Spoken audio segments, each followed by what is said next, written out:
Have you ever felt like your heart is just bigger than other people's? That you're pouring so much more love into your relationships than you ever seem to get back? Well, if that sounds like you, then you're in exactly the right place. Today, we're going to get into the psychology of what's really going on there. So let's just start right there with that big question. Does that hit home for you? Just take a second and really think about it. Are you usually the one feeling like you're putting in all the emotional effort? Oh man, and if this slide feels painfully familiar, you send these long, thoughtful paragraphs, and all you get back is, okay. Or you feel like you're handing over your entire heart and they're just giving you a little piece of theirs, then yeah, we see you. We're gonna unpack all of this together. All right, so first things first, we have to talk about the giver's heartache. And let's get one thing straight right away. That pain you feel, it is absolutely real. You are not making it up and you are not overreacting. When you invest that much of yourself, not getting it back can literally physically hurt. But why? Why does this happen over and over again? Well, to really understand that ache, we've got to look a little deeper. We need to unpack your love pattern. So let's get into the psychology of it all, the why that drives this intense way of loving. Let's start with a little neuroscience, because this is fascinating. For people who love this big, your brains are often wired a bit differently.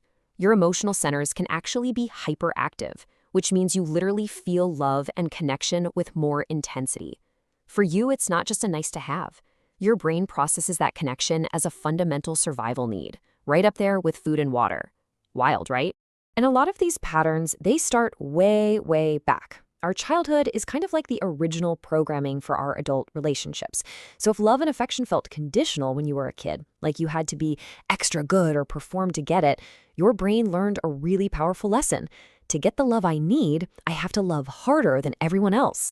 Now, this kind of conditioning often develops into what psychologists call an anxious attachment style. And the driving force behind it? A deep subconscious fear of being abandoned. So you give 100% all the time. Not just because you're generous, but because you're terrified that if you give any less, they'll leave. You're overgiving as a way to prevent that from happening. But here is the most painful, ironic twist in all of this.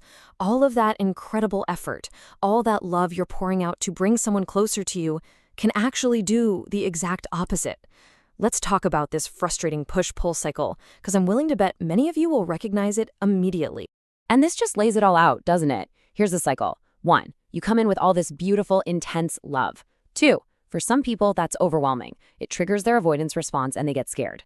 3. They pull back. And 4. Your brain goes into panic mode. You feel that distance and your instinct is to love even harder, to try and close that gap, which of course just pushes them further away.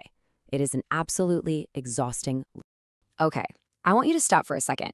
Take a deep breath and really look at this. Because I know everything we've just talked about can feel so heavy, like we're just listing all the ways you're broken. But this right here, this is where we flip the script. This is the moment we reframe this whole thing. Because what you have is not a flaw. Let me be perfectly clear about this. Your ability to love so deeply is not a weakness you need to manage. It is an extraordinary gift. In a world that often feels shallow and transactional, your depth, that's your superpower.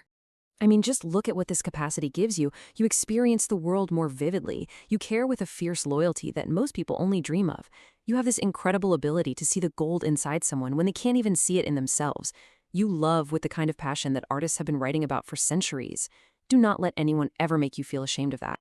So the question is not, how do I stop loving so much? No way. The real question is, how do I use this superpower wisely? How do you honor this beautiful heart of yours while also finding the love you actually deserve? Let's talk about the path forward. And this is the whole entire key. The solution isn't to build walls around your heart or to make yourself smaller. It's to redirect that powerful, incredible fire hose of love and point it right back at yourself. You have to fill your own cup first until it is overflowing. This slide just shows the difference so perfectly. It's the before and after. On the left, that's the old, imbalanced pattern. Overwhelming your partner, constantly chasing, always feeling exhausted, and loving the wrong people. But look at the right. This is what becomes possible. A matched love. Diving in together, matching energy, feeling at home instead of drained.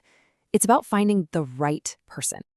And please, please hold on to this truth. The right person for you will not be overwhelmed by your depth. They will be in awe of it. They won't see your love as too much. They will see it as, finally, enough. They will cherish it because they'll understand just how incredibly rare and precious it truly is. So I'll just leave you with this final thought.